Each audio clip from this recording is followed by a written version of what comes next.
Alright guys, John with the Pro Cut, and today we're going to change the front CV joint on a 2000 Mule 2510 4x4.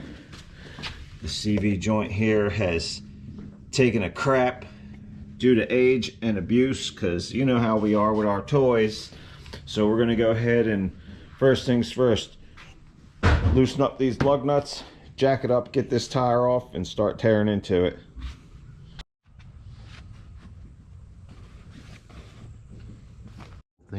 All right, so now the tire's off, so now we pull off this boot, and it looks like I'll need a little flathead wrench for that.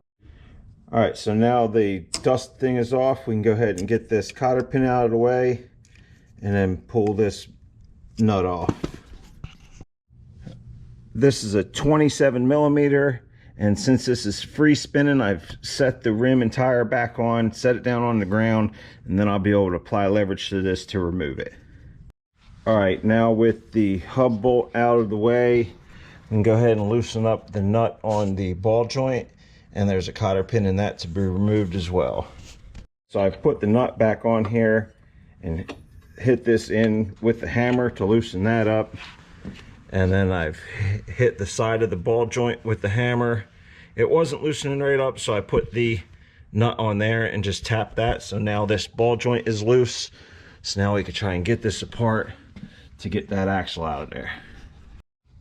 All right, so now we're getting the inner axle out, and you can see right here it's going to be a 4 millimeter Allen key, and there's 3 of them to take out, and then this axle will pull right out of the differential. Now we've got the axle out, and you can see where this CV joint just grenaded. That's out of there now. We're going to make sure this O-ring stays in place. We didn't really get any fluid leakage, which is good. So now we can begin to reassemble with the new parts. Okay, so what we have here is a new ATV CV axle complete assembly, KW305 ATV parts connection, 1-800-338-2326. This is not a paid advertisement. My friend ordered these parts with his own money. So now we just have to take this flange off of the old axle. So there's a big washer that just slides right off. Then there's a clip ring that you need snap ring pliers to get that off. And then this slides right off, and then we'll slide it onto the new axle in the same order. All right, so now when you're putting this back together, you put your flange on, and then there's this deal here, and you can see where there's a chamfer on one side, and that's going to face outward. And then that goes on there, and then your clip and the big washer goes on there.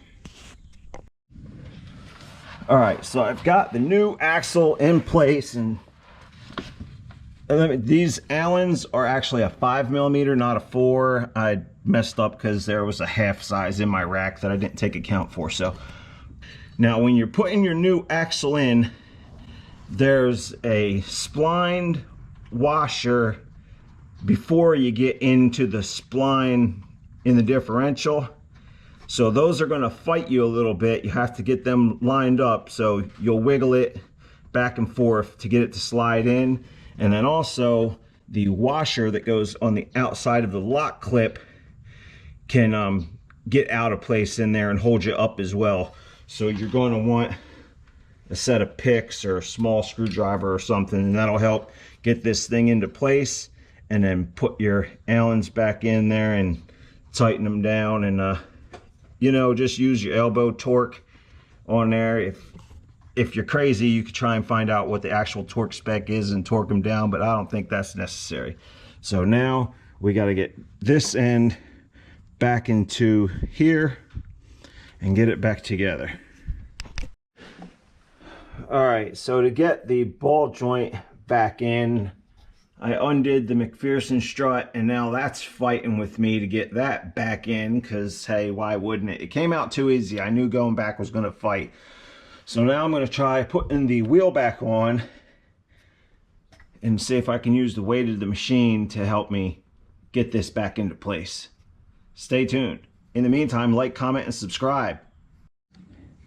All right, so I've got my jack under the diff, got another jack under this tire. I've compressed the spring a little bit, and she's getting close. Just got to knock it around a little bit more and it'll go in. So with a little gentle love and persuasion, I guess I'm going to need a flashlight. Okay, so in here in the cab of the unit, you can see the top of that McPherson strut, and with a little persuasion we got that back into position. So now I just got to tighten those nuts back down, and they're 14 millimeter. All right, so we've got everything back together, and now we're going to see it in action.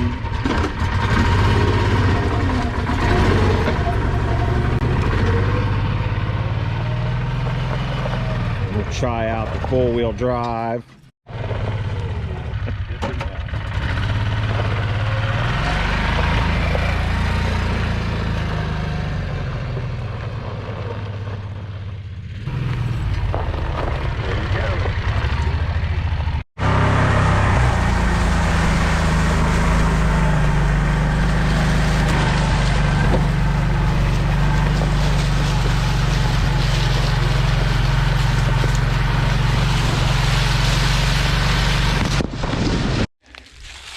Deer camp prep.